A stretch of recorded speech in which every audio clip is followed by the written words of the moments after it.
relacionado ahora a operaciones topográficas, es decir, trabajos topográficos dentro de estas labores mineras subterráneas que hemos visto la semana pasada. ¿Cómo son los trabajos topográficos? Y en esto tengo que hacer una aclaración. En gran parte de este capítulo les relato, les pongo en consideración cuál es la metodología, por ejemplo, para hacer un levantamiento en una chimenea, en una galería, y esta metodología es, por no decir difícil, de que se entienda en teoría. En realidad, esto debe hacerse en la práctica. El levantamiento de una galería, por ejemplo. Explicarles aquí, les voy a dar unas pautas, nada más, pero esto se debe hacer en la mina. Lastimosamente, ustedes saben la situación, no se puede hacer, así es que esa parte de la literatura, de cómo hacer un levantamiento en mina, de una chimenea, de un tajo, vamos a pasarlo un poco más rápido para incidir un poco más en otro tipo de problemas que sí nos interesan y que podemos hacerlo en gabinete. Bien, empezando por el levantamiento de chimenea. Una chimenea, como ustedes saben, y hemos estudiado la semana pasada, es una labor que se realiza de abajo hacia arriba, de un nivel hacia otro nivel, o de un nivel hasta superficie. Puede ser vertical, puede ser inclinada, puede ser llevada sobre la veta, sobre la estructura, o puede ser hecha en estéril para también para la ventilación. Por cualquiera de esos motivos, la labor de abajo hacia arriba, que va uniendo dos niveles, se llama chimenea, ya sea en beta o en estéril. ¿Eh? Y para esto, nosotros, para el levantamiento de una chimenea, utilizamos la brújula colgante, la que hemos visto ya la semana pasada o antepasada, ¿no? La brújula colgante, que es un instrumento simple, digamos, que nos va a marcar un alineamiento, una dirección, un ángulo horizontal, pero también podemos medir con este instrumento el ángulo vertical. ¿Qué otro dato necesitaríamos para ya calcular coordenadas de todos los puntos? Porque el procedimiento va a ser prácticamente el mismo. A levantar una galería, a levantar una chimenea, un tajo, lo que nosotros queremos obtener son coordenadas. Y para esto viene a resumirse por la operación clásica de la topografía. Teniendo un punto con coordenadas conocidas, necesitamos el ángulo horizontal hacia el siguiente punto, el ángulo vertical y la distancia inclinada. Esos tres datos son los datos principales que necesitamos en todos los trabajos topográficos para luego calcular las coordenadas del punto B. Conociendo las coordenadas del punto A, encontramos el ángulo horizontal o azimut. Azimut, ¿ya? El ángulo vertical para calcular la distancia horizontal, porque lo que vamos a medir es la distancia inclinada. Y con lo que vamos a calcular y dibujar es la distancia reducida u horizontal. Y por supuesto, hay unos datos más que se toman en el campo, los detalles, que los vamos a explicar dentro de un rato, ¿no? Casi al finalizar esta clase. Los detalles es muy importante también tomar para ver qué forma tiene la galería, qué forma tiene la chimenea, porque como, salvo que sea hecha una chimenea por el método del raised boring, una chimenea pues no es pareja. El techo o el piso van cambiando pues de distancia, ¿no? De forma. Y esos datos son los que hay que tomar con los detalles para dibujar cómo está la chimenea con referencia a una línea que une los puntos que estamos tomando con la brújula colgante. Aquí en la fotografía de la izquierda vemos a dos trabajadores del equipo de topografía que están tomando pues dos puntos en una chimenea utilizando una brújula colgante. ¿Ven? Han puesto allí, pero están utilizando otra metodología allí. En realidad, como ustedes pueden observar, no se trata de una brújula colgante como la que les he enseñado. Es una brújula normal que no tiene ese movimiento del doble eje cardánico que tiene la brújula colgante, que siempre va llevando la plataforma de la brújula en forma horizontal para que pueda medir el ángulo. Como ustedes ven ahí se han adaptado. Han colgado dos piolas a una brújula cualquiera para tenerla en forma horizontal. ¿Ve? En topografía tenemos que adaptar los instrumentos. No tienen brújula colgante, pero tienen una Brunton u otro tipo de Brunton, otro tipo de brújula. Pues bien, la adaptan. ¿Cómo tiene que estar la brújula? La plataforma tiene que estar horizontal para que la aguja de la brújula esté en suspensión, en movimiento. De eso se trata. Si la brújula la ponen inclinada, esa aguja no va a estar en suspensión, no les va a dar ningún ángulo, porque va a chocar contra la base, el otro extremo contra el espejo, en fin, no les va a dar. El secreto está en tener la brújula en horizontal, es decir, entre trazos. En la figura de la derecha, ustedes ven un bosquejo de cómo se podría hacer un levantamiento de una chimenea, siempre partiendo de puntos fijos de la galería. Y estos puntos fijos de la galería vienen a estar amarrados con puntos de superficie. Vuelvo a repetir aquí, y esto es muy importante y lo repetiré 10, 20 veces. Todo levantamiento subterráneo tiene que estar amarrado. Esa palabra amarrado quiere decir que tiene que estar seguido de un levantamiento de superficie. El levantamiento de superficie, de esos puntos partimos para continuar con el levantamiento subterráneo. A eso me refiero. Si no hubiera esa relación entre el levantamiento superficial y el levantamiento subterráneo, no nos sirve de nada el levantamiento subterráneo. De nada. Porque uno va a estar hablando de una cosa y el otro de otra cosa, en otra dirección. Y no podríamos hacer ninguna interpretación geológica. Porque para eso somos geólogos, para interpretar. Si estamos en la beta, si estamos fuera de beta, estamos en un ramal, en fin, todas las interpretaciones que ustedes deseen, tienen que ser con una buena topografía. Si la topografía no está bien, nuestras interpretaciones tampoco estarán bien.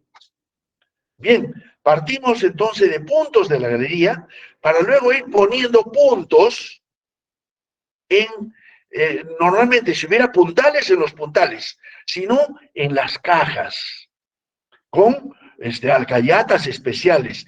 Y vamos amarrando una piola, así como les había enseñado en forma directa aquí, en una piola, ponemos una alcayata aquí y otra alcayata acá. Pero el secreto es que la piola que amarremos no debe chocar con nada. Debe estar libre la piola. No puede ser que aquí haya, por ejemplo, un puntal y la dirección de esta piola pues sufra un cambio. No, tiene que estar libre.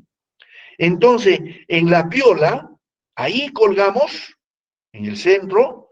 Ahora, si vemos, ya veremos después, cuando hay alteración magnética, tenemos que hacer dos medidas.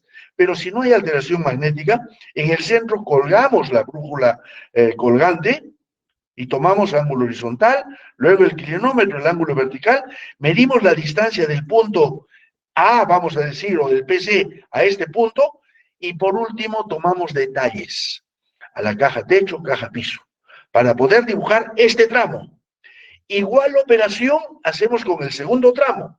Aquí ya tenemos una alcayata, ya sea en un puntal. Cuando digo puntal, es una madera que está encajada entre caja y caja, un tronco, ¿ya? Un tronco de madera. Muchas veces las chimeneas solamente se puede subir por puntales, no hay escaleras, normalmente las que recién se está desarrollando.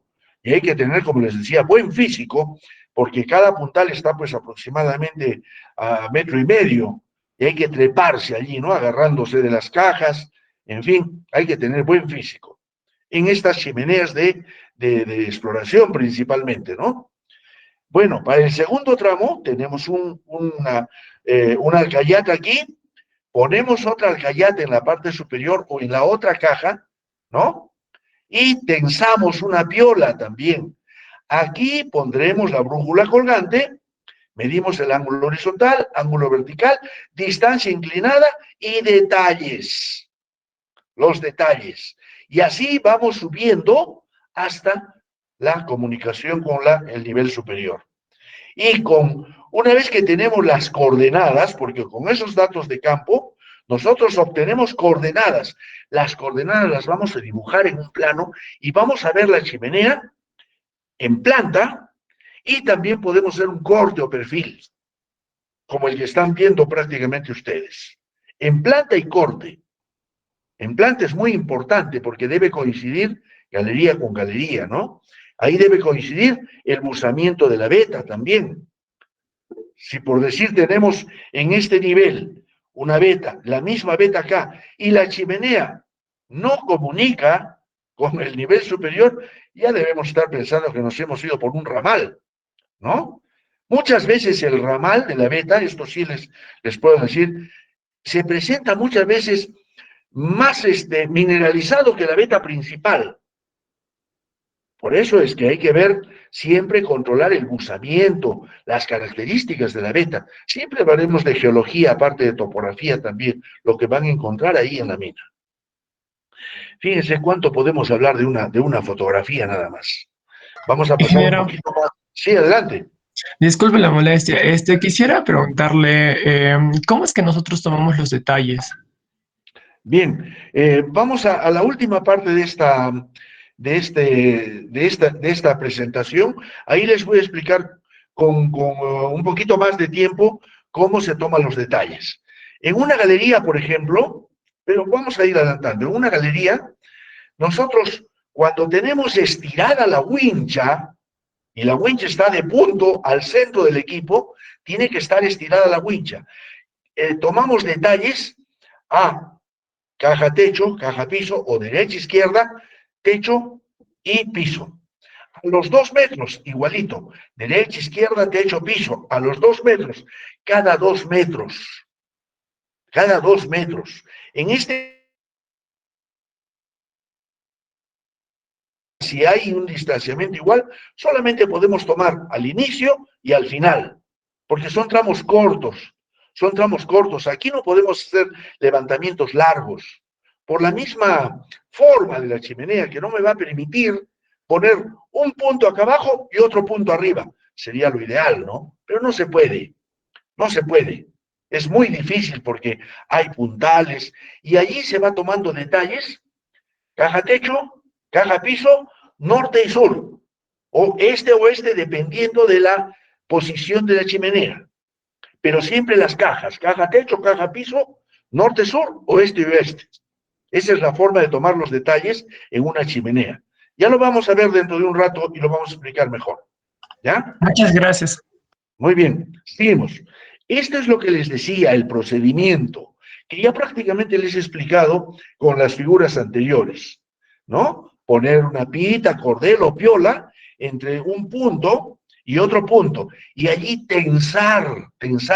Esa piola no debe estar, pues, concatenaria, porque nos va a llevar a errores. Tensar lo más que se pueda esa piola, y allí colgar la brújula colgante.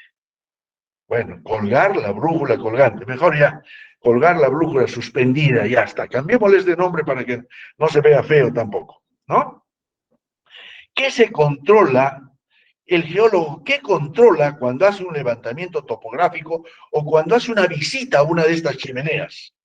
Se debe controlar primero la sección de la chimenea, que no esté ni muy angosta ni muy ancha, ¿no? Si en la mina llevamos una sección de 1,20 m, esa sección se debe conservar. No exactamente 1,20 m, porque ustedes comprenderán que no se puede hacer un corte, pues, parejo. Va a ser de repente 1,30 m, en otro 1,10 m, pero normalmente un promedio de 1,20 m, de acuerdo a la sección que se lleve en la mina. Se debe controlar también la dirección e inclinación. Cuando el geólogo suba una de esas chimeneas y vea que cambió de dirección totalmente, alerta, señores, algo está pasando aquí. Algo está pasando. Puede que la misma beta cambie de buzamiento, pero si hace un cambio brusco, ya no va a comunicar al nivel superior. Entonces siempre tenemos que estar presentes en la dirección e inclinación o buzamiento de la beta, ¿no?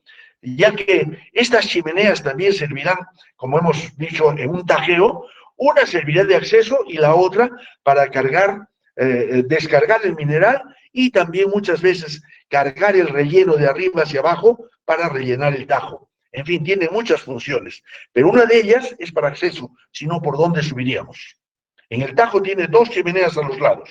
Una servirá de acceso y la otra para descargar el mineral, el desmonte y muchas veces desde el nivel superior rellenan desmonte para llenar la plataforma de ese tajo y continuar con el disparo hacia arriba.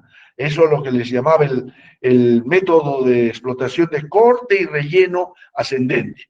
Es especialidad de los mineros, pero como les decía, tenemos que conocer nosotros. Bien, también se puede establecer en estas chimeneas puntos de dirección. Cuando nosotros queremos hacer una chimenea que esté fuera de beta, porque la beta no es una tabla. Una beta no es una tabla que siempre va a tener el mismo buzamiento.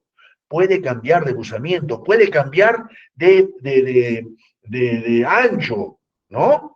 De grosor también. Se angosta, muchas veces se pierde a una ranura y vuelve a abrirse, como nuestras vetas de acá del sur. Aquí en todo el sur tenemos una gran variedad de vetas que nosotros le llamamos vetas en rosario. Ustedes han visto cómo es un rosario, ¿verdad? Una pitita, por decir, un nudo. Una pitita, un nudo. Por eso le llamamos vetas en rosario, porque las vetas muchas veces se angostan y vuelven a abrirse. Se angostan y vuelven a abrirse. Una característica muy buena para conseguir mineral es la unión de dos estructuras. Estoy hablando ahora de geología, de la parte del geólogo de mina, ¿ya? El geólogo de mina normalmente busca estas intersección de estructuras. Cuando dos vetas se unen, por ejemplo, ¿no? O una veta se cruza con una falla. Esa unión normalmente viene a formar un clavo mineralizado. Eso buscamos bastante los geólogos en la mina. El clavo mineralizado. Ahí se forma como mucho más ancho la mineralización, mucho más ancho, ¿no? Pues bien, muchas veces, volviendo a nuestro tema ahora, tenemos que hacer chimeneas con punto de dirección. ¿Qué quiere decir eso? No vamos a seguir la dirección de la veta, sino otra dirección para, por ejemplo, dirigir la superficie que nos sirva de ventilación o dirigirla para conectar a otra labor, pero fuera de beta. Entonces allí también con ayuda de la brújula colgante podemos darle un alineamiento, un ángulo de inclinación y un azimut para poder conectar a la otra labor, para poder conectar a la superficie. También con ayuda de la brújula colgante, porque allí no entra un teodolito, no entra una estación total. Entonces la brújula colgante nos va a ayudar a solucionar este tipo de problemas. Continuamos ahí. Manera de establecer la dirección o inclinación. Este es el procedimiento para poner una dirección que a ustedes lo leerán con calma, pero como les repetí al comienzo de la clase, esto me hubiera gustado hacerlo en la práctica. Ojalá que haya tiempo y podamos hacer todo esto en algún tiempo cuando todo esto se mejore. Mientras vamos a continuar, los tajeos también igualmente, como les había dicho, son dos chimeneas. Un tajeo está delimitado por dos chimeneas y dos niveles. El nivel superior, el nivel inferior y dos chimeneas. A eso se llama un bloque de mineral. Y ese bloque de mineral lo vamos a explotar. Ya podemos nosotros calcular su tonelaje y su ley promedio. ¿Por qué? Porque muestreamos tanto en los dos niveles como en las dos chimeneas. Hacemos muestreo sistemático, que puede ser cada metro o cada 2 metros. Con estas leyes nosotros podemos sacar la ley promedio de todo el tajo. Y por el cálculo de la potencia y el cálculo del block, podemos sacar su tonelaje. Y al minero, como les había dicho, le damos tantos, aquí tienes tantos toneladas de tal ley, tú verás cómo lo explotas, ¿verdad? Siempre y cuando sea un buen minero, pues sabrá sacar el mejor provecho de esta información. Pero nuestra labor es darle al minero el tonelaje y la ley de cada uno de los blocks. Ingeniero, Sí, sí, adelante. disculpe, cuál era la definición de tajeo? Tajeo o tajo es una labor de explotación. Explotación ya. Hay labores de exploración. Por ejemplo, una galería de exploración donde recién estamos explorando cómo está yendo la veta por interior, porque podríamos conocerla en superficie, ¿ya? Podríamos conocerla en superficie, pero una vez que ingresamos con una galería, estamos haciendo una exploración, porque la veta se ha podido cerrar, todo puede suceder. La beta, ya les he dicho, no es una tabla que se conforma en forma pareja de arriba hacia abajo, con el mismo, la misma potencia, la misma ley. No. Cambia de ley, cambia de potencia, se pierde, se abre. Es muy cambiante una beta, ¿no? Entonces, el tajeo es una labor ya de explotación. Cuando nosotros tenemos dos niveles, uno superior y uno inferior, que les había dicho normalmente entre 50 a 60 metros entre nivel y nivel, también vamos haciendo chimeneas cada 50 o 60 metros para dejar un bloque de mineral. En realidad se hacen varios bloques de mineral. Cada bloque de mineral va a tener su tonelaje y su ley. Y a ese bloque de mineral lo van a explotar los mineros mediante, primero hacen un subnivel que va encima del nivel, ya eso había explicado, ¿no? Sub es por debajo, pero sin embargo el subnivel está encima del nivel. Y por el método adecuado, dependiendo el método que se emplea de explotación depende mucho del cruzamiento de la veta. Si la veta es horizontal o casi horizontal, no pueden emplear ese método de corte y relleno ascendente, pues. Ahí emplearán otro método, el de pilares, por ejemplo, ¿no? El método de pilares, van dejando pilares y pueden explotar esa capa.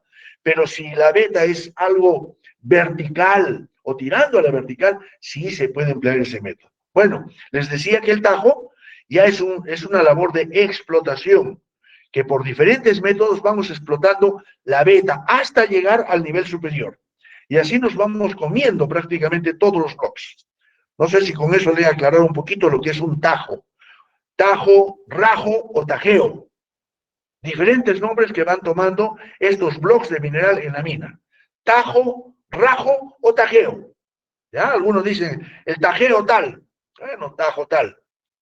Bueno, hay un chiste que después cuando ya cerremos la grabación, porque esto no puede quedar en la grabación, les voy a contar sobre el tajo, ¿ya? Al finalizar la clase. Muy bien, entonces continuamos. Las labores aquí en los tajos que son muchas veces bastante angostos para no diluir el mineral, porque eso es hacer ingeniería. No voy a sacar una veta de 10 centímetros con una labor, con un ancho de minado de 1,50 m. ¿Qué quiere decir? Que más es el desmonte que la veta. He diluido todo el mineral. Por eso es que emplean muchas veces el método del silicado. Primero disparan sobre veta, sacan el mineral y después disparan las cajas y lo sacan como desmonte. En fin, hay muchos métodos de explotación para evitar la dilución del mineral. Dilución, diluirlo, el mineral, en la caja. ¿Ya? Seguimos. Continuamos aquí, levantamiento de tajeos, rajos, también es lo mismo. Estoy indicando aquí el procedimiento, ¿no? En términos generales, se tiene que partir de la galería, del tajo, de la galería, subir por una de las chimeneas, seguir el levantamiento del tajo y bajar por la otra chimenea. Muchas veces no se puede bajar por la otra chimenea, por lo tanto queda como una poligonal abierta. Lo ideal siempre sería partir de un punto, subir por la chimenea, entrar al tajo y bajar por la otra chimenea y cerrar en el mismo punto en la galería inferior. Eso sería lo ideal, pero muchas veces no se puede, porque una de las chimeneas está llena, por decir, de mineral o desmonte, y no podemos tener acceso por esa labor.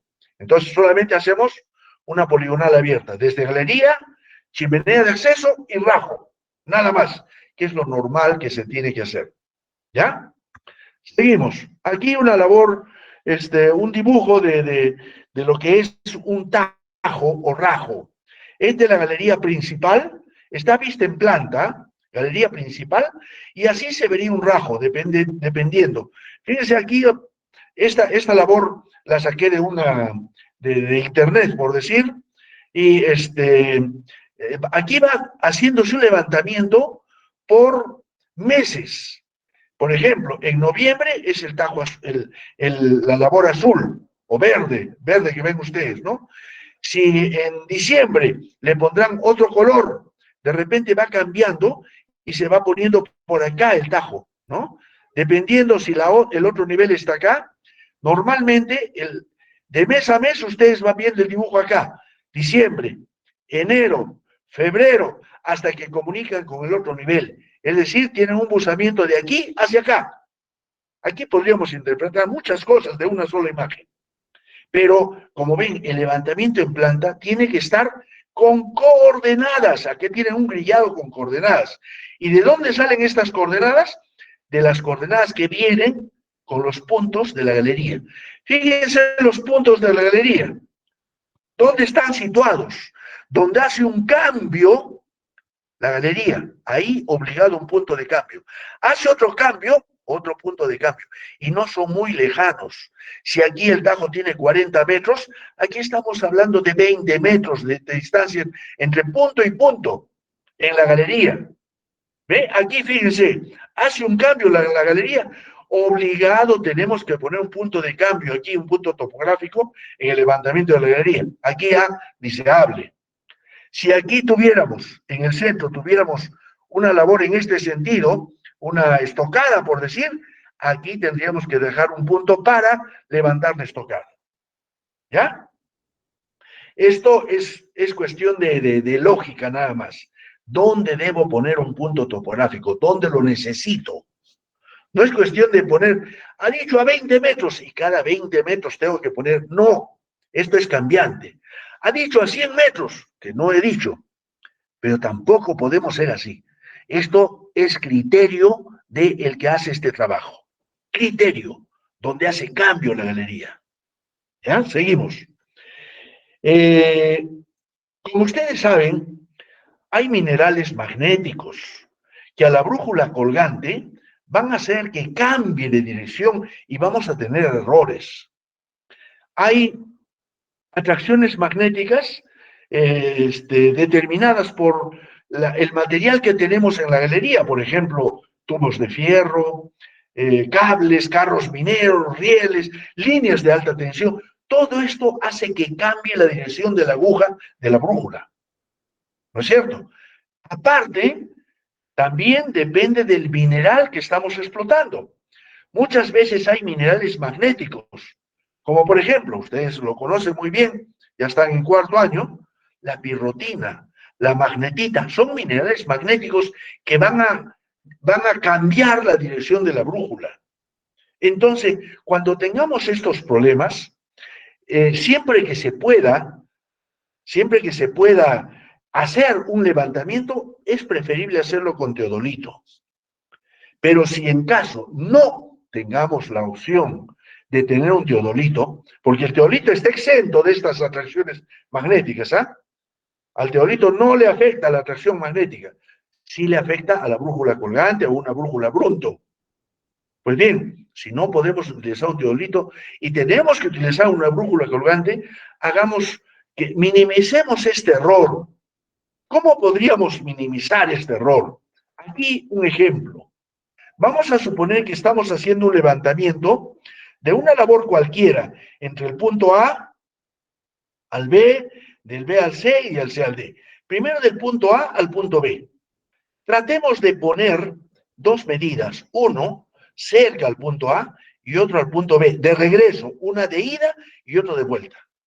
Por supuesto que si es rumbera la brújula, aquí en el ejemplo es rumbera, y ustedes se van a dar cuenta por qué es rumbera, fíjense, norte 72-20 oeste, ¿es la nomenclatura de un rumbo, sí o no? Noroeste, es rumbo, ¿verdad? Si medimos de A a B el rumbo, y vamos a suponer que nos da norte 72 grados 20 minutos oeste, y luego de B hacia A, sur 72-20 este, es decir, todo lo contrario. Puede ser la cantidad del ángulo igual, pero este es noroeste y este es sureste, es decir, en dirección contraria. Y si los valores son parecidos o iguales, podemos deducir de que no hay atracción.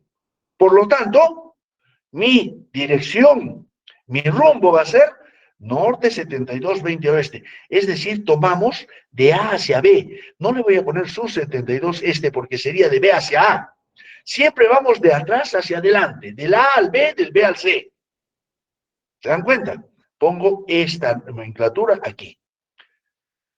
Ahora, en el ejemplo B al C, tomo una medida del B al C y una medida del C al D. Vamos a suponer de que del B al C tomo un rumbo de sur 40 grados 30 oeste. Es un rumbo. Y del C al D, C al B, norte 45-40 este. Cambió. 40-30, 45-30.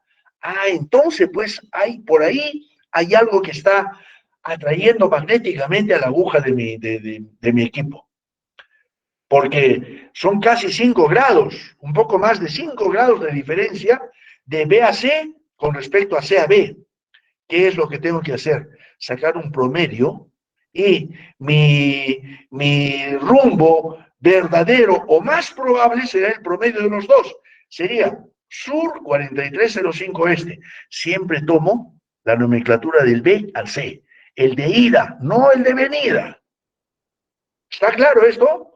Porque muchas veces tomamos de ida y venida y nos equivocamos y ponemos noreste. Noreste será de acá a acá, pero ¿cómo estamos haciendo el levantamiento? De acá hacia acá, de acá hacia acá, de acá. El sentido en el cual estamos haciendo el levantamiento, ese es el que tenemos que poner, la nomenclatura, sur-oeste, pero es el promedio. ¿Se dan cuenta? Pues bien, hay una forma en que podríamos determinar si hay una atracción magnética bastante fuerte. Cuando nosotros ponemos la aguja en la brújula y esta no está de un lado para otro como moviéndose y de repente se pone recta como señalando un solo sitio, ¿no? Ahí podríamos estar asumiendo de que algo le está trayendo en forma fuerte.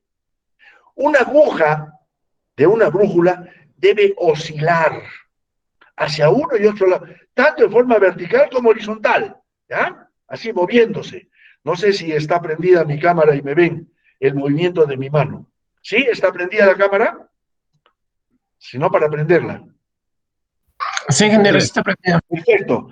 Cuando haga este movimiento la aguja, así, tanto hacia arriba como en forma horizontal, libremente, podríamos estar asumiendo, por lo menos, que no hay una atracción fuerte. Pero si la aguja señala un sitio, casi sin moverse hacia uno y otro lado, aquí hay una atracción. Definitivamente. Esa es una forma práctica de saber si hay atracción o no magnética.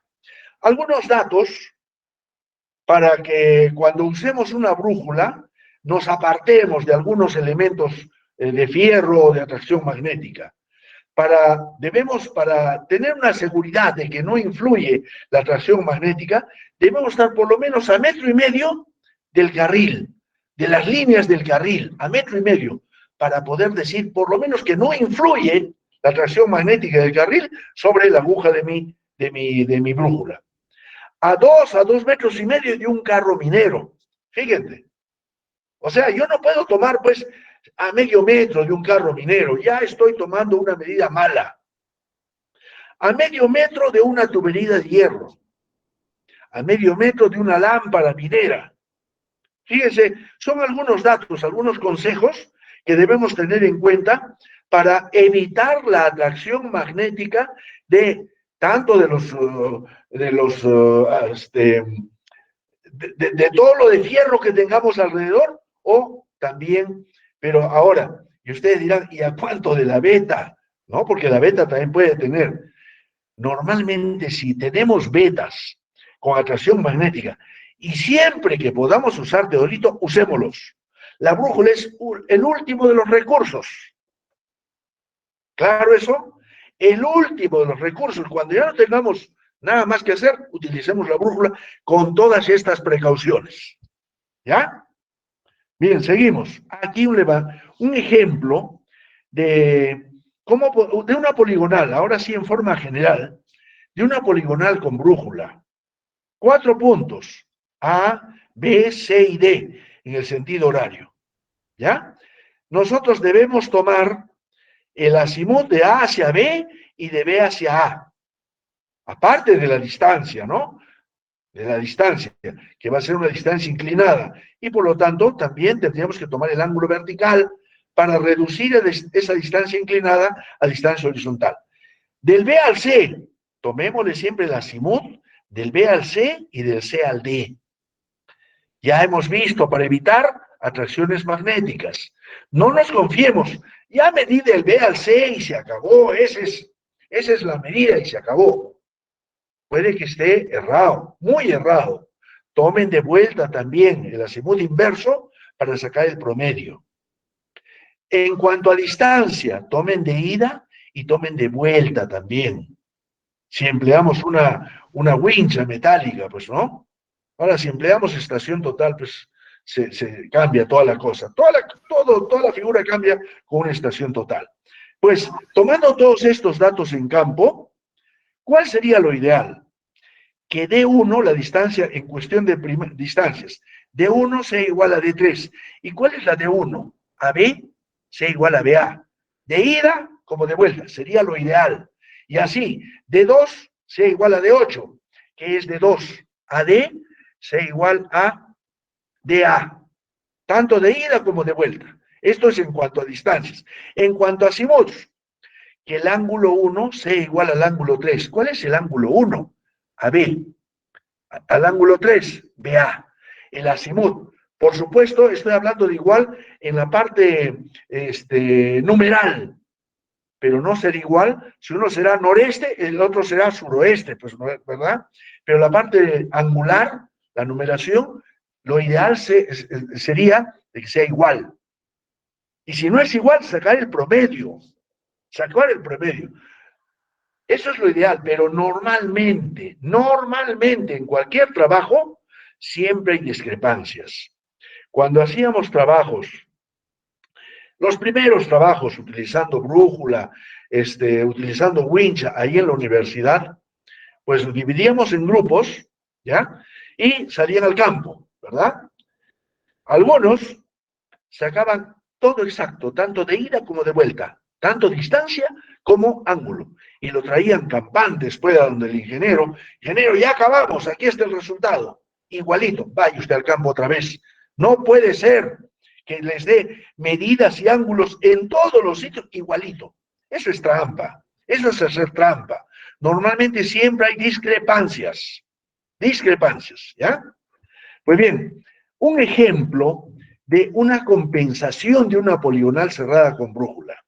Ejemplo, ¿cómo podemos compensar? Como hay discrepancias, es decir, no cerramos exactamente con la misma cantidad o valores con los cuales hemos empezado, tenemos que compensar esa poligonal.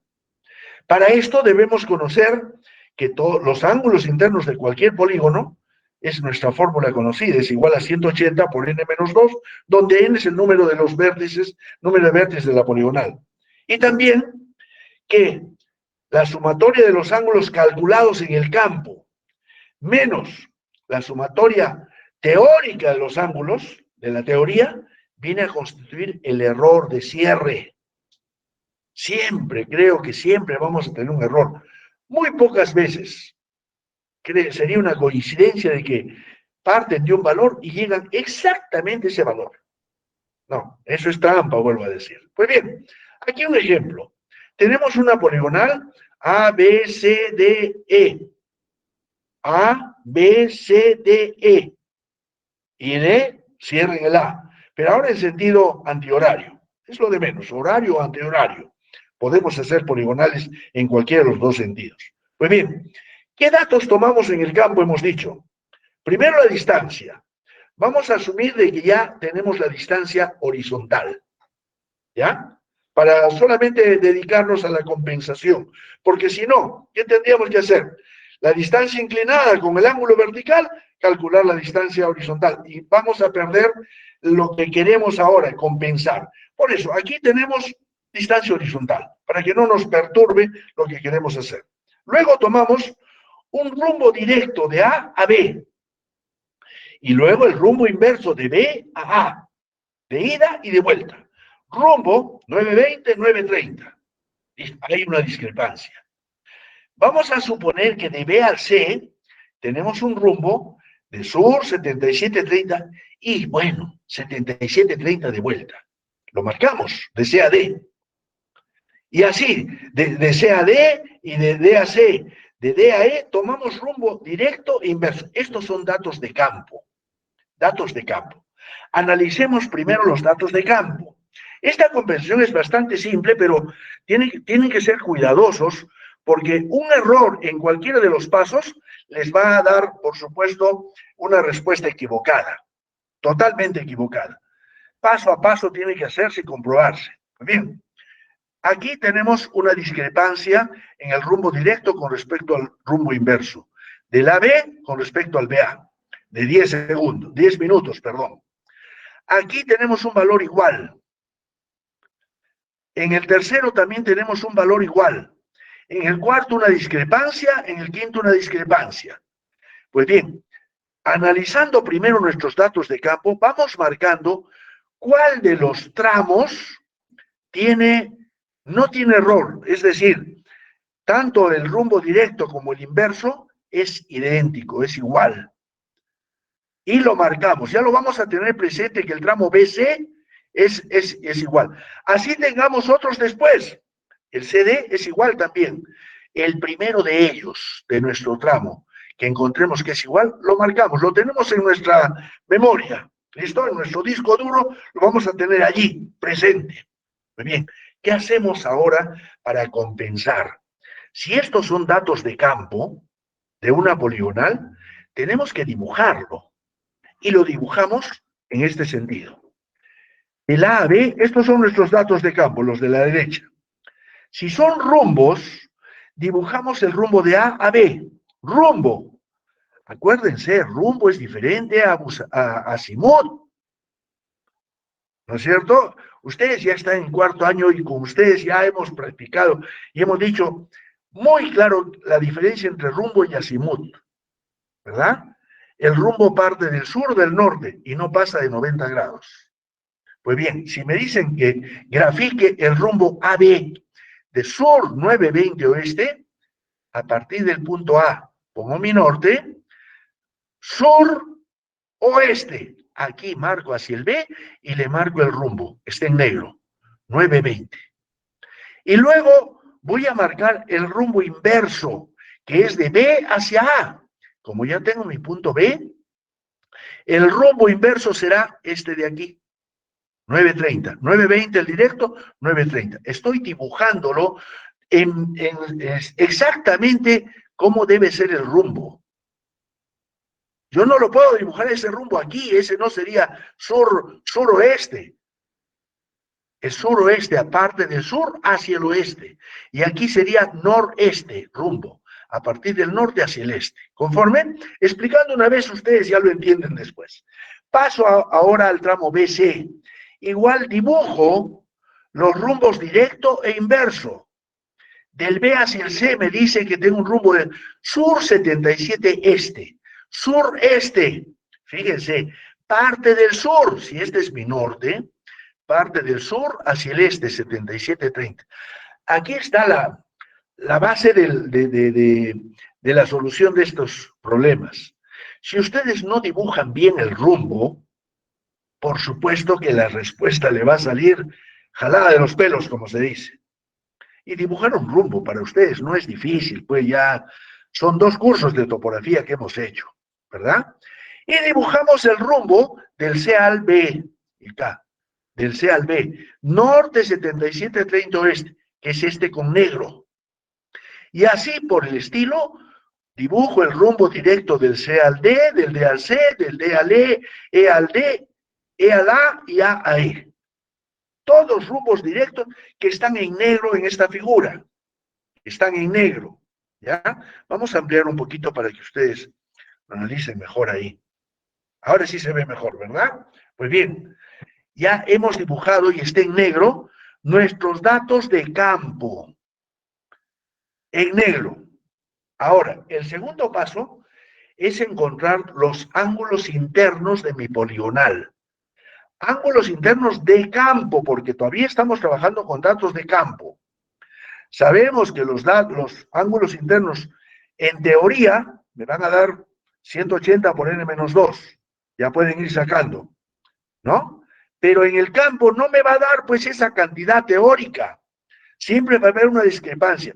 ¿Y cómo calculo mis ángulos internos? Con solamente los datos que acabo de dibujar. Muy bien, por ejemplo, en el A, ¿cuál sería mi ángulo interno en el vértice A? El que está en rojo. Es lo que quiero encontrar. ¿Y cómo encuentro este ángulo con los datos de aquí? Fácil. A ver, ¿quién me dice? A ver, fíjense en el vértice A. Cintia Yaya, a ver, Cintia. Esto es bien fácil, ¿ah? Solamente mira la figura, Cintia, y dígame cómo encuentro el ángulo interno en el vértice A con los datos que tenemos allí en el vértice A. Cintia, ¿estamos ahí?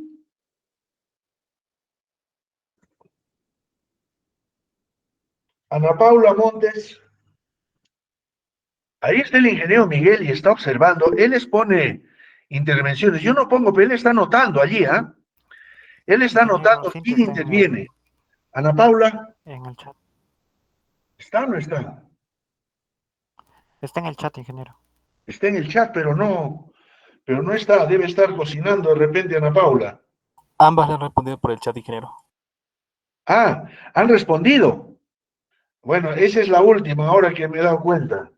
Responden por el chat para decir que no tienen micro, pero sí, al momento de preguntar, sí, abren el micro. A ver, Chris Anthony Kilka. A ver, Presente, ingeniero. Chris, qué bueno que contestes, así me gusta, Chris. No importa si respondes bien o mal, no hay problema, aquí estamos para aprender. En el Sí. vértice A, con los datos en negro que tenemos, ¿cómo encontraríamos el ángulo interno en A? A ver, En el vértice A se podría sumar, bueno, primero se hace la diferencia entre 180 y el ángulo encontrado, el ajá, azimut de 81 grados 50 minutos, y se va a ya, hallar el ángulo parte del ángulo interno, y exacto, a esta parte del ángulo interno vamos a sumar el otro azimut, los 920 el otro grados que rumbo, tenemos mejor ahí. dicho, sí, los 920, y nos Listo, saldría 99, no, nos saldría, perfecto, no he hecho el cálculo. exacto. Si ustedes hacen esa operación, pueden ir haciendo, quien tenga una calculadora ahí, 180 grados menos 81,50. A ese resultado le suman 920 y tendrán el ángulo interno en el vértice A. Simple, con solamente observar, nada más.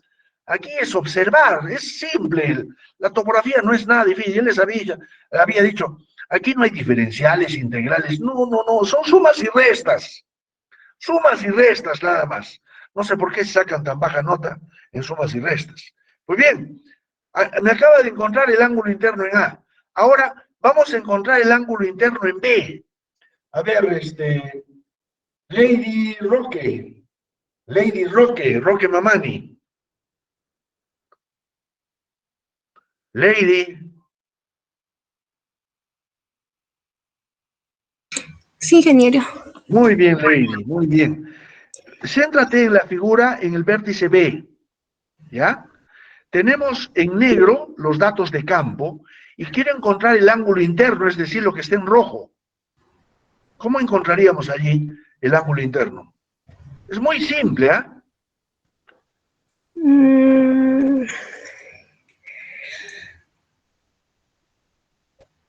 Sería los 180 Sí, del norte al sur. sí, Sumo esos dos ángulos que está de norte al A y sí, del B al C, esos dos ajá, rumbos, y resto, esos dos los sumo y resto 180 menos la suma de esos dos. perfecto.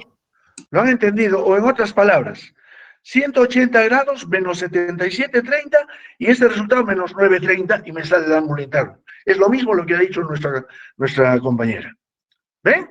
Y así por el estilo, con estos datos, con 180 grados, nada más haciendo intermedios, calculamos los ángulos internos en C, en D y en E.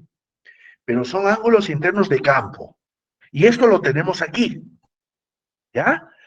Aquí está la solución, lo que nos han dicho sus compañeros, ya están aquí los ángulos internos de campo, aquí. Pues bien, sumamos los ángulos internos de campo y en el ejemplo me da esta cantidad, 539,50. Pero yo sé que en la teoría me debe dar 180 por n menos 2. Si ustedes realizan esa operación, teóricamente la suma de los ángulos internos de esta poligonal, que son de 5 vértices, me debe dar 540 grados exactos. Pero en el campo me ha dado 539,50. Es decir, hay 10 minutos de error de cierre, que tengo que compensarlo en todos los ángulos. Hay que compensar para saber exactamente cuáles son los ángulos internos. Muy bien, ¿qué es lo que hago? Aquí está. Teóricamente, 180 por n menos 2, 540. El error de cierre, el error teórico menos el error de campo me da 10 minutos por defecto. Esto es importante. No sé por qué cuando yo ponía un problema de este tipo en el examen, si yo tenía mi error por defecto, ¿por qué es por defecto? Porque le falta a mi cálculo a mi valor de campo, le falta para llegar al teórico. Por eso es por defecto, le falta 10 minutos. Como le falta, si yo sumara 10 minutos acá, me da el valor teórico. Por eso es por defecto. Cuando es por defecto, entonces las correcciones tengo que sumarlas, ¿sí o no? Y ahí, esa operación tan fácil, ahí se equivocaban los alumnos. En lugar de sumarla, le restaban la corrección. O sea, el error salía peor todavía de lo que habían llegado. Cuando es por defecto, se suma la corrección. Cuando es por exceso, es decir, si por decir se me salió 540 con 20 segundos aquí en campo, es por exceso. Las correcciones tengo que restarlas a cada uno de los vértices. Pero para esto también es importante. Tengo que ver cuál es la tolerancia. Es decir, cuando yo esté dentro de los parámetros permisibles, yo puedo hacer recién la compensación. Pero si mi error de cierre es mucho, pasa la tolerancia, ¿cuál es la solución? Tengo que ir al campo nuevamente. No puedo compensar cuando el error pasa la tolerancia. Y para saber la tolerancia, empleo ya la fórmula que sabemos. 10 minutos por raíz de n, donde n es el número de vértices. 10 minutos por raíz de 5 me sale 22 minutos. Pueden ustedes hacer la operación. Redondeado, por supuesto, ¿no? 22 minutos es entonces mi máximo error de cierre. Más de esto, me tengo que ir al campo. Al campo. Menos de esto, recién compenso. Como mi error es 10 minutos y es menos que 22 minutos, tengo que compensar. En alguna oportunidad también les puse un problema así, donde el error de cierre era mayor que la tolerancia y solamente me tenían que responder, tengo que ir al campo. Y se sacaban 4 o 5 puntos, creo. Pero no, compensaron, hicieron todas las operaciones y se ganaron un tremendo cero. ¿Se dan cuenta? Esto entonces es importantísimo, la tolerancia. No debe pasar el error máximo permisible. ¿Está comprendido esto, no? ¿Está comprendido? Pues bien, ahora hacemos este análisis. Como el error de cierre es menor que la tolerancia, como acabo de decirles, es procedente la compensación. Fíjense, todo lo que les he explicado está escrito acá, ¿no? Es procedente la compensación de los ángulos internos. En este caso, se ha decidido por una distribución equitativa del error, que es por defecto detectado anteriormente. ¿Y cómo distribuimos equitativamente? Si son 10 minutos y son 5 vértices, 10 minutos entre 5, 2 minutos por cada vértice. Y al ángulo interno del campo le sumo 2 minutos. Aquí también se equivocan. En lugar de 2 minutos, ¿qué hacen? Le suman 2 grados. No puede ser. Si es 10 minutos, tiene que sumar 2 minutos. Pero yo les digo todos los errores que he visto yo a través de este tiempo en los alumnos, en algunos alumnos, ¿no? Dice, 130 más bien, hacen hasta aquí muy bien, ¿ya? Que son 2 minutos que tienen que sumar. Pero hacer esta operación tan simple, 107 grados 30, que es mi ángulo interno de campo, más 2 grados. Le sale 109,30. Tremendo error, pues, cuando es minutos nada más. Pues bien, a todos les sumo 2 minutos y me da ahora, aquí, mis ángulos internos corregidos. Si sumamos todo esto, estos corregidos, me va a dar 540 grados. Ya corregí mis ángulos internos. Pues bien, ahora, ¿qué es lo que hago? En negro, en la figura que ustedes tienen ahí, grafico mis ángulos internos corregidos. Si en el A mi ángulo interno corregido era 107,32, le pongo aquí, en el A, aquí, 107,32. En el B, el ángulo interno corregido, CD, en negro. ¿A qué quiero llegar yo? Quiero encontrar a los rumbos corregidos.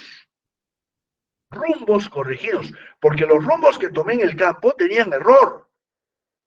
Mi respuesta final va a ser los rumbos corregidos. A eso quiero llegar.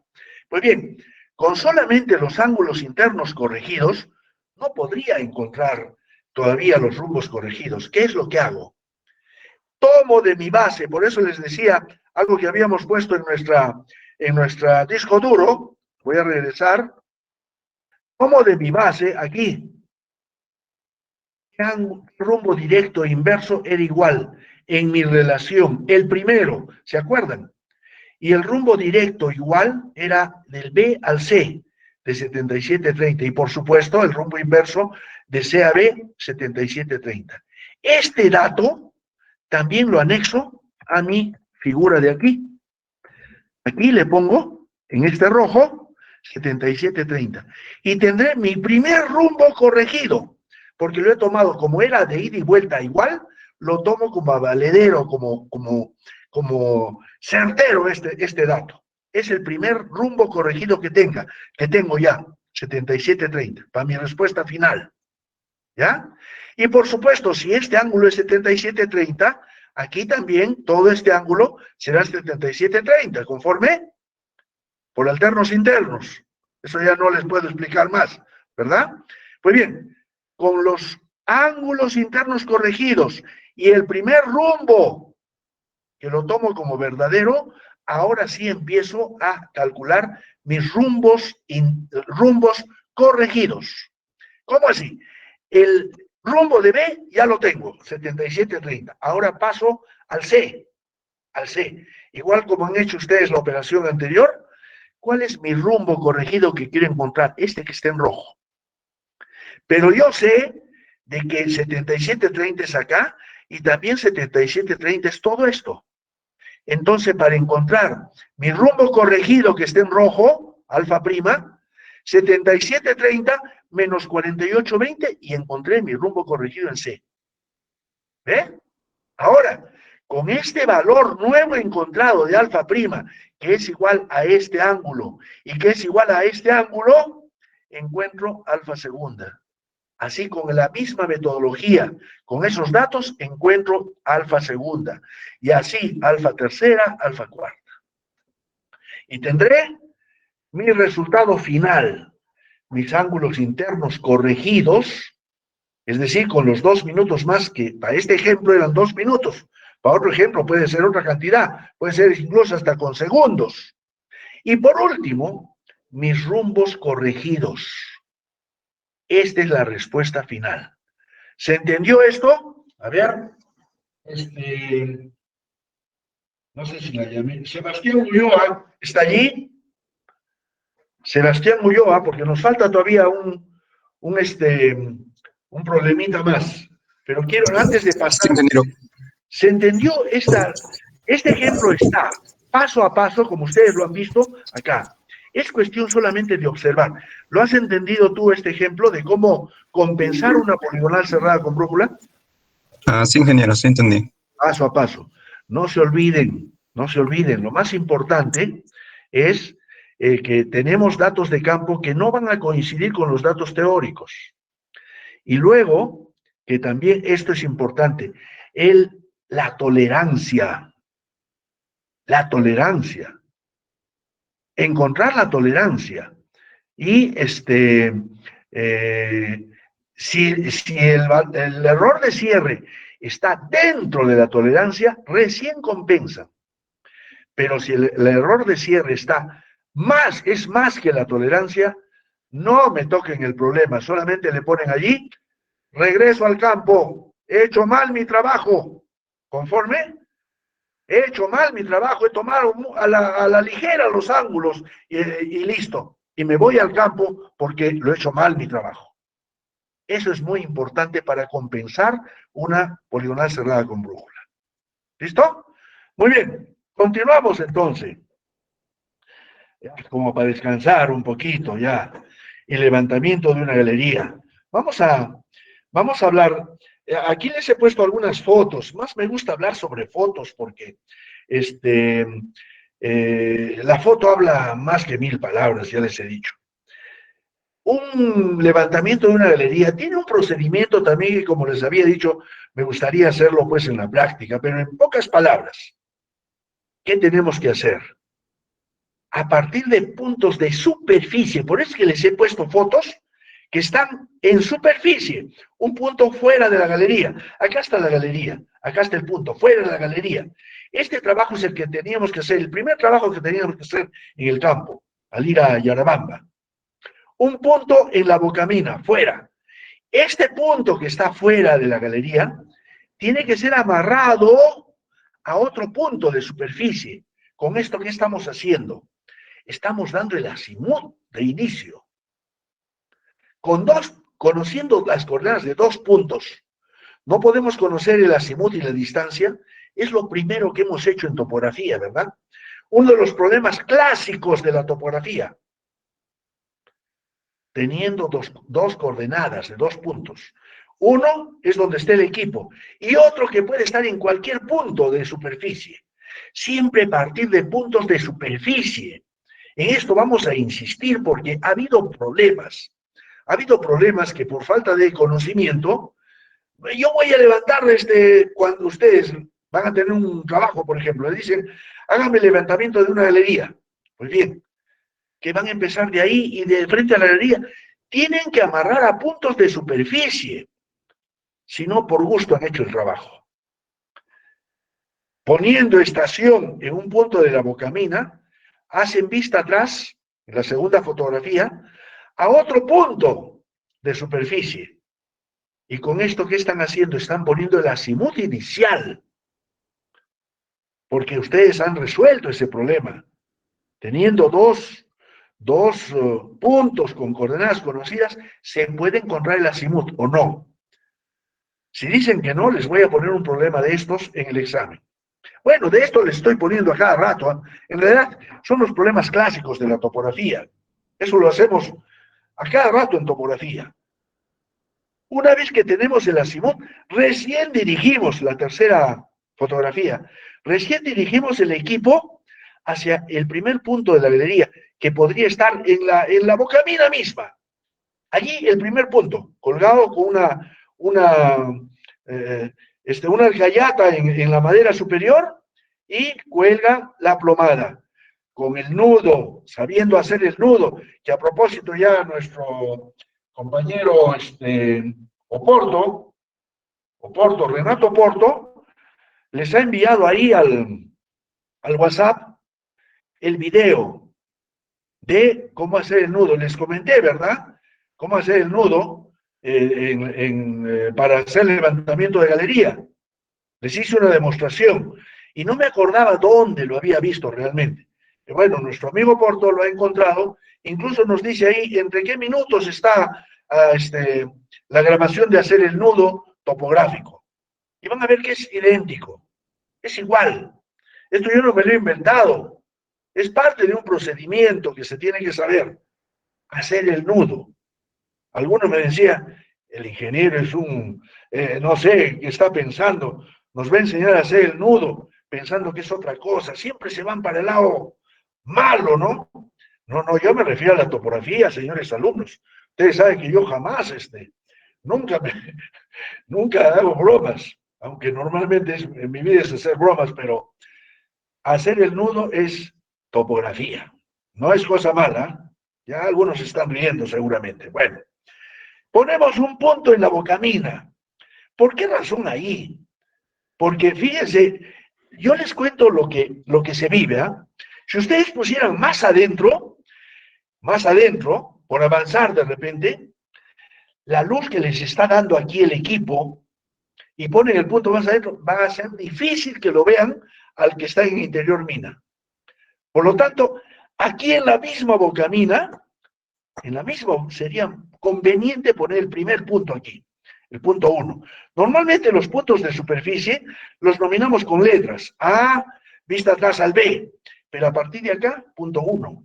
Más adentro, punto 2, punto 3, punto 4. Para diferenciar los puntos que están en superficie de los puntos que están en interior mina. Colgamos nuestra piola acá, hacemos un nudo en el centro, también un nudito, y a ese nudo apuntamos con el teodolito. A ese nudo, ahí le tomamos el ángulo horizontal, el ángulo vertical, y luego estiramos una wincha. ¿A partir de dónde? Del centro del equipo, vean, estoy señalándolo aquí. De aquí el cero, y medimos hasta el nudo que hemos hecho en la piola.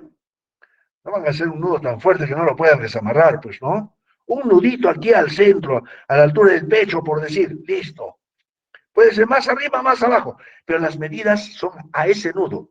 ¿Por qué? A ese nudo luego le vamos a tomar lo que su compañero preguntaba antes, los detalles.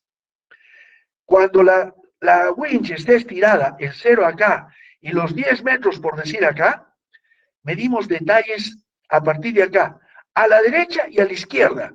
Arriba no, pues arriba está limpio, no van a medir al cielo, pero sí abajo, al piso. Derecha, izquierda, para que salga el espacio de cómo se cierra hacia la bocamina. A los 2 metros, cuando esté estirada, ya estoy explicando cómo se toman los detalles, ¿eh? A los 2 metros de la wincha, derecha, izquierda, techo no hay nada todavía, piso sí. A los 4, 6, a los 10 metros de aquí, del nudo, a la derecha, ¿cuánto? A la izquierda, ¿cuánto? Techo y piso, de tal manera que eso lo podemos dibujar, tanto en planta como en perfil. Y nos sale exactamente esta forma de la entrada de la bocamina. Ahora sí se entendió, supongo, cómo medir los detalles en la galería, ¿no? Derecha, izquierda, techo, piso. Ahora, luego va a ver unas fotos mejores. Bien. Sí, adelante. A ver, preguntas.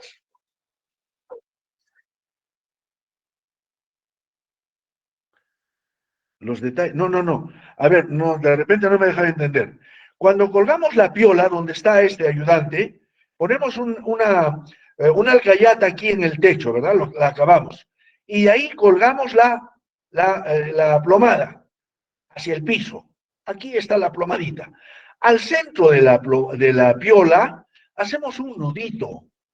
Un nudito. Aparte del nudo que les he enseñado, hacen otro nudito aquí al centro. A ese nudo que le hacen, ahí atrás de ese nudo, ponen un papel, le alumbran, y a ese nudo son todas las medidas, tanto el ángulo horizontal, el ángulo vertical y la distancia inclinada. A ese nudo, que es diferente al nudo que les he enseñado. Ese nudo es solamente para correr hacia arriba, hacia abajo y para que dé encima del instrumento. ¿Se dan cuenta? ¿Ahora sí me deja entender? Perfecto. Vamos a seguirlo aclarando. Hay fotitos que nos van a aclarar mejor esto que les acabo de decir. ¿Ya? Seguimos. Aquí, fotos, levantamiento de la galería. Aquí estamos viendo, justamente, fíjense, cuando ponemos el instrumento debajo de un punto topográfico, aquí está el nudo, el que les he enseñado. ¿Ven? Pero la plomada debe caer en el centro del equipo. Hay una marquita. No es el centro del movimiento del eje que está a los costados. Aquí en el asa hay un puntito. No sé si les enseñé ese día. A ese puntito debe caer exactamente el centro de la plomada. Y cuando el nivel circular esté entre trazos, recién está estacionado el equipo. Lo que les decía, también podríamos estacionar. Bajamos la plomada en la figura de la izquierda hasta el piso. Y ahí ponemos una marca y estacionamos como si fuera topografía superficial. Pero no lo hagan eso porque eso delataría de que falta experiencia, por decir. Siempre en minería traten de poner como está en la foto de la izquierda, de estacionar como está en la foto de la izquierda. De repente al comienzo, cuando uno no tiene práctica, quizá pueda apoyarse con esa técnica, ¿no? O esa forma de estacionar. Pero después tienen que estacionar como están viendo en la fotografía de la izquierda. Y en ese momento también, fíjese, está midiendo la altura de señal. La altura de señal se mide a partir del punto hacia el centro del equipo. Y fíjense, el cero de la wincha de este operador está en el punto. Y está midiendo ¿dónde? Al centro del equipo, no acá arriba. No a la base del equipo, sino a la marca que tienen los costados. Ahí está midiendo la altura de señal. ¿Y cuál será la altura de instrumento? A partir de este mismo punto, pero hacia abajo, hacia la estaca, hacia el piso. Esa es la altura de instrumento aquí, en topografía minera. ¿Ya? ¿Está claro eso? Pues bien, una vez que estamos estacionados, vamos a poner otro punto hacia adelante. ¿Y qué es lo que hacemos? Aquí está la explicación de lo que el alumno preguntaba antes. Ponemos nuestra alcayata, ponemos nuestra piola, bajamos el cordel y hacemos nuestro nudo. Acá está nuestro nudo, el que les he enseñado. Pero aparte, ha puesto un nudito aquí donde está su mano. Ha hecho un nudo. Y ahí ha puesto la mano y está alumbrando. Ahí tenemos que medir el ángulo horizontal, el ángulo vertical, la distancia inclinada. ¿Ahora sí está claro? Y cuando estiremos la wincha, desde el centro del equipo hasta el nudo, estiramos la wincha. El cero siempre aquí en el equipo y los 10, 15, 20 metros aquí.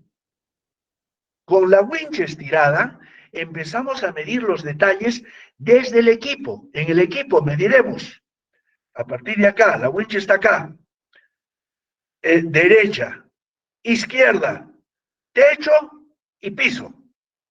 A los 2 metros de la wincha, aquí, derecha, izquierda, techo, piso, hasta llegar al punto, derecha, izquierda, techo, piso. Si ustedes ponen en su libreta primero techo, piso, derecha, izquierda, perfecto, pero acostumbrémonos un solo orden, porque nos vamos a equivocar. Nos vamos a equivocar. Piensen que aquí estamos trabajando con Teodolito y va a haber un libretista. Y al libretista le debemos decir el mismo orden. Derecha, izquierda, techo y piso. No es que en la otra le diga, pues, techo, piso, derecha, izquierda. La malogramos. Todita la mojamos. El mismo orden llevar. La libreta debe llevarse perfectamente. Si nos acostumbramos con ese orden, no va a haber ningún problema. ¿Ven? Aquí también alumbrando el punto topográfico de la vista adelante, puede ser la vista adelante y vista atrás prácticamente. La vista atrás solamente servirá para poner 0, 0.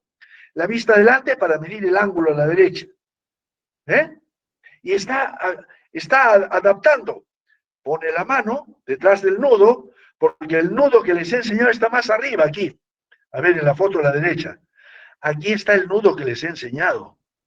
Pero aquí ha hecho un nudito en la viola donde se va a hacer las medidas. Ahora sí queda claro, ¿verdad? A ver, el alumno que me preguntó. Mejor, más claro el agua, ¿verdad?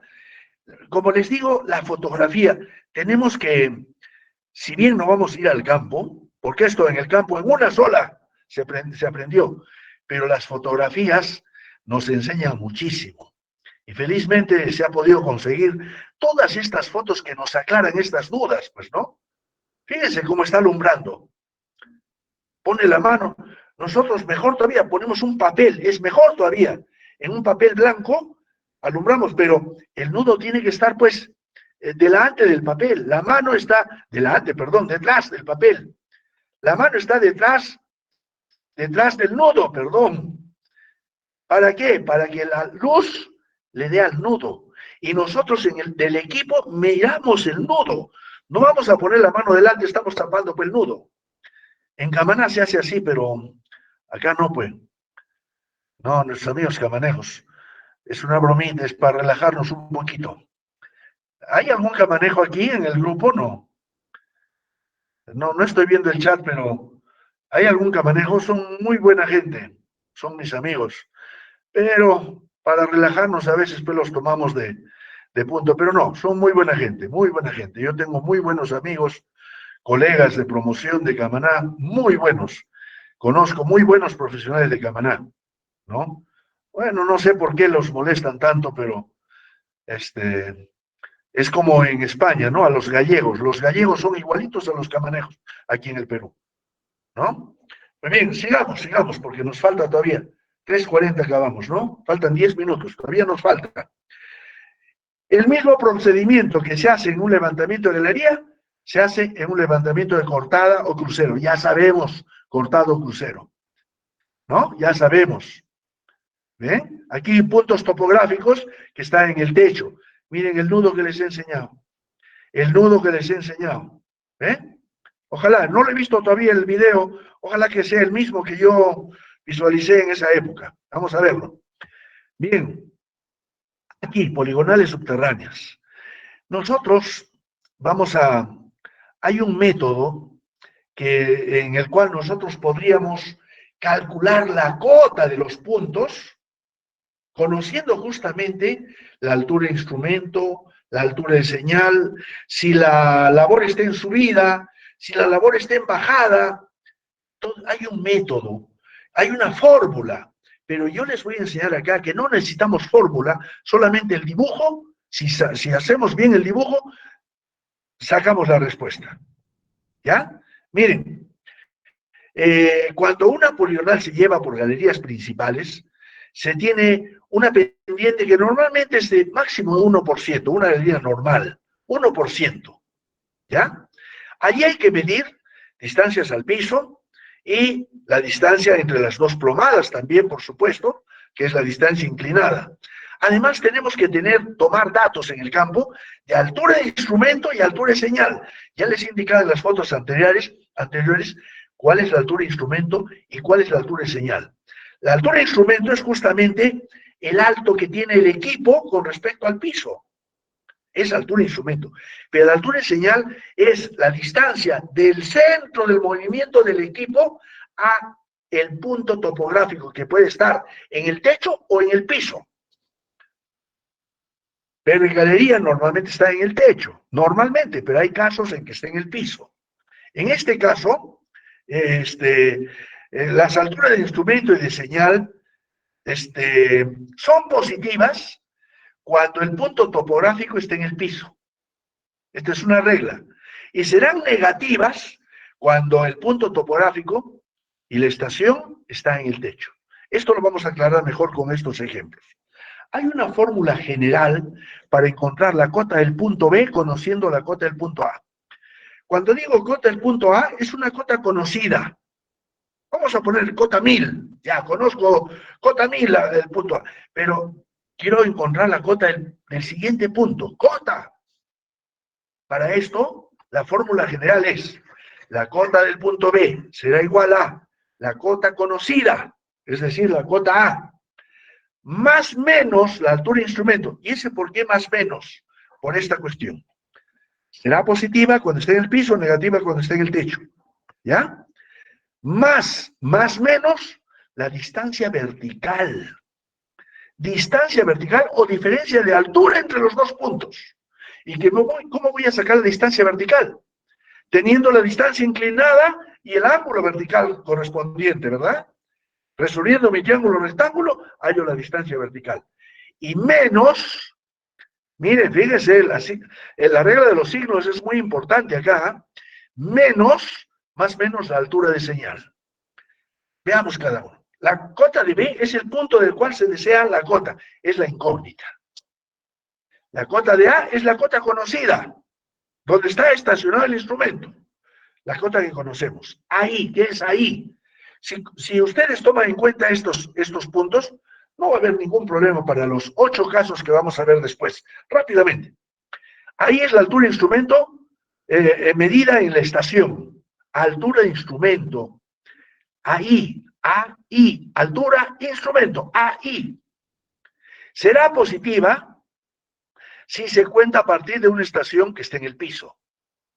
Y será negativa si la estación o punto esté en el techo. ¿Ya está? Ahora, ¿qué es de B? Ya hemos visto, es la distancia vertical. ¿Que resulta de qué? De multiplicar la distancia inclinada medida por el seno del ángulo de inclinación. Es decir, resolver nuestro triángulo rectángulo. ¿Conforme? Y será positiva para un ángulo en subida, es decir, una labor en subida. Y será negativa cuando la labor esté en bajada. Y por último, AS, que es la altura de señal. AS, altura de señal, es la altura de la señal visada, es decir, la vista adelante. O sea, en el punto B, será positiva si se mide desde una estación en el piso y será negativa si se mide en una estación en el techo. Todo esto dirán, pucha, esto está un poco raro para aprender, sea mejor me lo plagio, ¿verdad? Era la típica cuando dábamos examen en forma presencial. Esto les encontraba marcado en el brazo, en la pierna, en papelitos, en acordeones, en fin. Cuando no tenían por qué plagiar, ¿por qué? Fíjense, aquí están los 8 casos. En el primer caso, acá, caso 1, una labor en bajada, y caso B, una labor en subida. Está claro, ¿verdad? El punto A es la cota conocida, el punto B es la cota por conocerse, pero ¿qué pasa?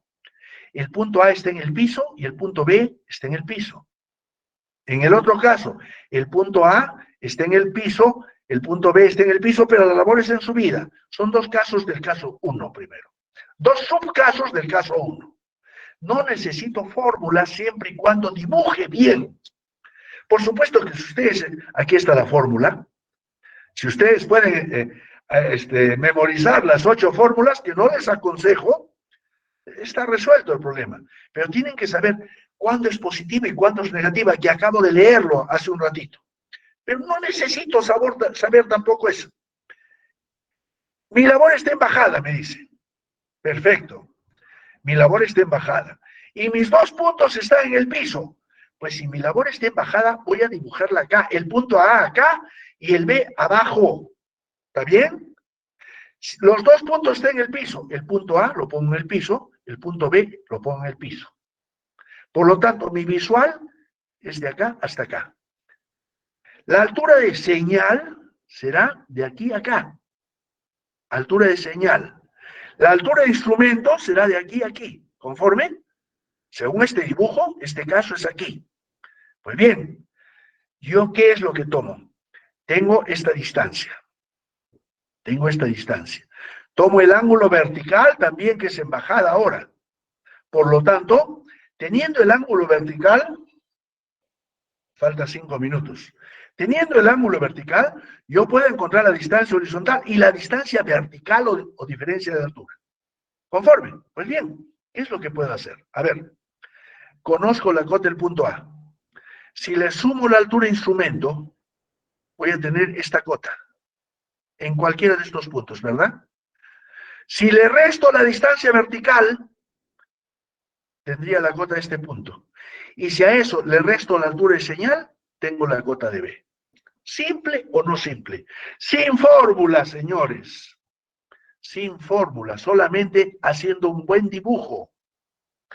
O sea, ya estarán pensando, que el ingeniero nos va a poner un dibujo de esto, o nos va a poner, no sé, de repente les pongo uno de estos casos también. Tengo que ponerles cantidad. Tengo más de 100 preguntas en el banco de preguntas, así que no se preocupen, les puede caer cualquier cosa. Aquí, sin fórmula. Incluso acá, con fórmula ya. La cota de A más altura de instrumento. ¿Por qué es más la altura de instrumento? Porque está en el piso. La fórmula dice, estos signos de acá, más y menos, no cambian. Lo que cambian son los signos que están dentro del paréntesis. Es más o menos. Este no cambia. Menos la distancia vertical. ¿Por qué? Porque la labor está en bajada. Eso dice acá. Aquí está todo. Pues bien. ¿Y por qué más altura es menos, más la altura de señal? Este signo más, ¿por qué? Porque está en el piso. Y así lo dicen las reglas. ¿Ahora qué? Analicemos la fórmula aquí. A ver, ¿qué es lo que va a cambiar aquí de la fórmula anterior? Solamente este signo. ¿Por qué? Porque la labor está en subida. Si ustedes se dan cuenta con la fórmula anterior, solamente este signo ha cambiado. El más. A ver, creo que he cambiado de... Sí, he cambiado. Aquí. Este signo de aquí, a ver...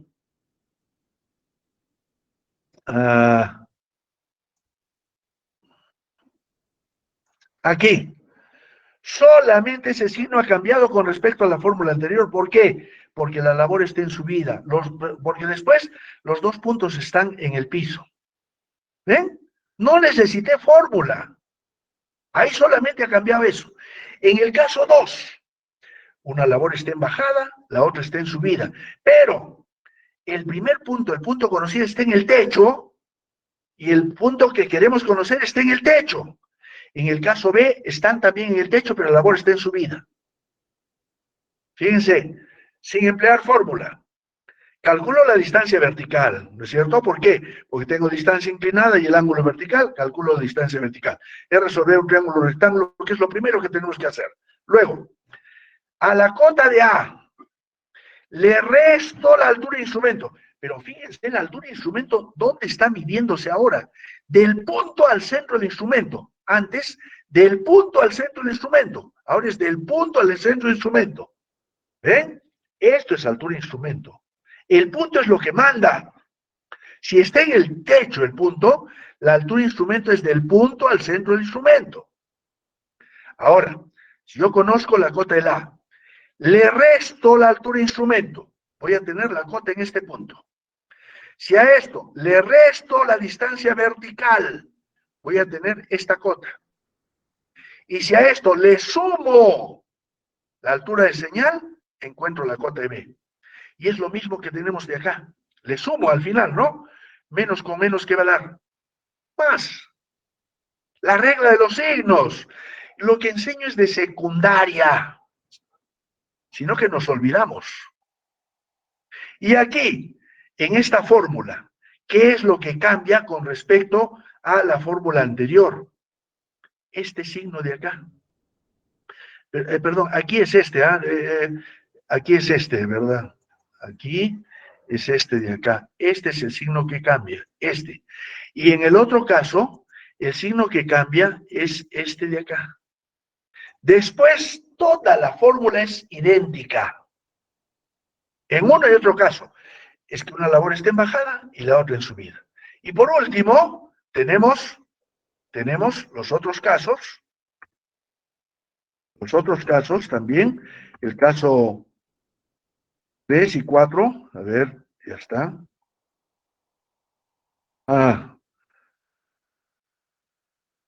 Ya no quiere pasar. Ahora sí. Ahora sí. caso 1, caso 2, caso 3 y caso 4. Apliquen lo mismo, señores, la misma regla que estamos haciendo y no necesitan fórmula. Una labor es en bajada y otra en subida. Pero aquí, por ejemplo, en el caso 3, el punto A está en el piso, el punto B está en el techo. Aquí, piso, techo también, el de la derecha, pero en subida. Y por último, en el caso 4, el punto A está en el techo y el punto B en el piso. Una labor en bajada y otra en subida. ¿Necesitan fórmulas? No, señores, no. Por último, señores, los detalles, es lo que les decía y quería aclararles con una vista.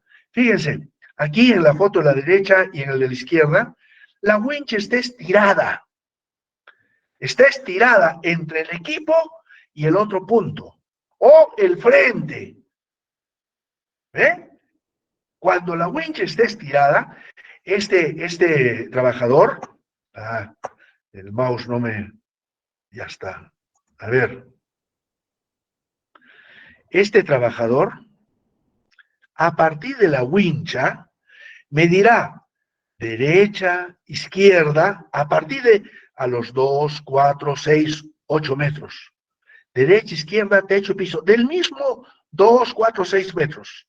Y por último, en el último punto, derecha, izquierda, techo, piso. Fíjense cómo está midiendo con un flexómetro. Ahora sí, creo que está aclarado lo de los detalles para aquel alumno que me preguntó, ¿verdad? Y estamos justamente, ya nos hemos pasado ya 3 minutos, ¿sí? 3 minutos, y nosotros hemos finalizado nuestra clase. Con 3 Ingeniero, minutos, 2 minutos. Sí, adelante. una pregunta. Un ratito, voy a dejar de grabar. Otra pregunta. Fíjense, esto es práctica, nada más. Adelante, adelante.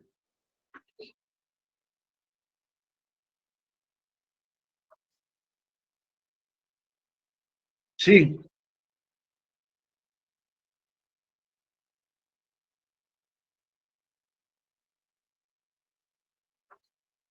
sí.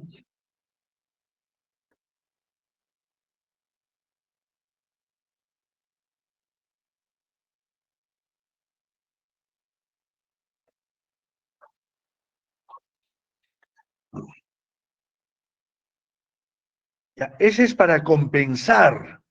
Para compensar, aquí, para compensar esto de acá. A ver dónde está el cuadro. Aquí. En este primer cuadro, no hemos sacado un promedio. En el ejemplo anterior, promediábamos para tomar un rombo o un azimut promedio. Pero ahí no estamos compensando. Estamos sacando un promedio nada más, el valor más probable. Pero si queremos compensar, se tiene que hacer todo este trámite que hemos hecho acá. Todo este trámite. Dibujar los rumbos, dibujar nuestra poligonal, o dibujar los rumbos acá, sin sacar promedio, todos los valores de campo, de ida y vuelta, de ida y vuelta, y luego encontrar los ángulos internos. Vamos a tener ángulos internos de campo y ángulos internos teóricos. De ahí va a salir el error de cierre. Como de repente no te ha quedado claro, en la primera es solamente para si quisiéramos un promedio de el rombo o azimut, el más probable entre un punto y un punto. Ese es el más probable, nada más. Si quisiéramos el error más probable, pero si quisiéramos ya el error exacto, tenemos que compensar. Es decir, hacer esta operación que hemos hecho ahora. ¿Ya? ¿Más preguntas? Pregunten nomás, estamos fuera de, como se dice, fuera de cámara. Ingeniero, buenas tardes. Sí, adelante. Cuando se toman los detalles derecha, izquierda, digamos, y arriba, abajo, solo se toma, o sea, hay que tratar de que sea horizontal nomás, ¿no? No, Sí. No guiarse con un nivel hasta hacerlo perfecto. No. Fíjense, ¿saben por qué? Porque los hastiales, que son los laterales, el techo y el piso, no es una pared lisa. A veces la roca tiene pues hendiduras, salidas. Así que si vamos a emplear exactamente, y ahí por ejemplo, no vamos a poner jamás en milímetros. ¿Ven? Ahí hay que tener criterio porque si no es una pared lisa, No podemos tomar pues una distancia, un detalle exacto.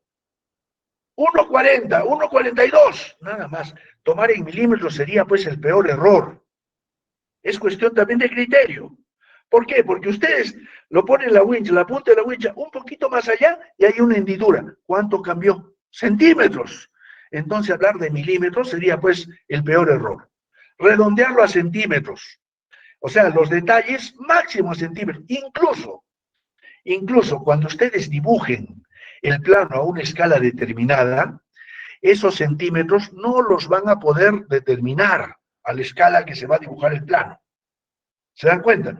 O sea, si centímetros no los van a poder determinar, observar en un plano, los milímetros menos todavía. Criterio, señores, criterio nada más. ¿Ya? Las paredes no son lisas. No es como trabajar en una casa donde yo tengo una pared, ahí puedo, hasta milímetros puedo medir, pero en una pared de una bocamina, donde hay rocas salientes, entrantes, no puedo decir milímetros, pues, ¿no? Sería una mala lectura, ¿ya? Y horizontal. La wincha, como han visto, no necesita de un nivel, nada. Le estaba poniendo así nada más. A ver, ¿dónde está ese detalle? Acá. Fíjense, ahí no está trabajando con un nivel. Un poquito más arriba, un poquito más abajo, no pasa nada. Porque en el dibujo, a la escala que vamos a dibujar, ese centímetro de más que tenemos acá, que medimos, si es que fuera totalmente horizontal, 1 centímetro más o menos, no se va a notar en el dibujo de la escala. No es determinante. ¿Ya? Igual para arriba. Bueno, lo más, tampoco vamos a hacer, pues, a ver, izquierda, y lo ponemos así. A ver, fíjense. No, pues no llegar a extremos, ¿no? Tratar de que sea horizontal, o más o menos horizontal. Y vertical para techo y piso también, pues, ¿no? Está muy bien las preguntas. Y esas preguntas, ¿saben por qué viene? Porque solamente estamos viendo, pues, fotos nada más. No hemos hecho un trabajo real. En el trabajo real, ahí era así, se mide así, para acá, para arriba, para abajo. Una sola vista y eso quedó grabado. Nos hace mucha falta la práctica. Mucha falta nos hace, realmente. ¿Qué vamos a hacer? Seguimos. ¿Algo más para irnos?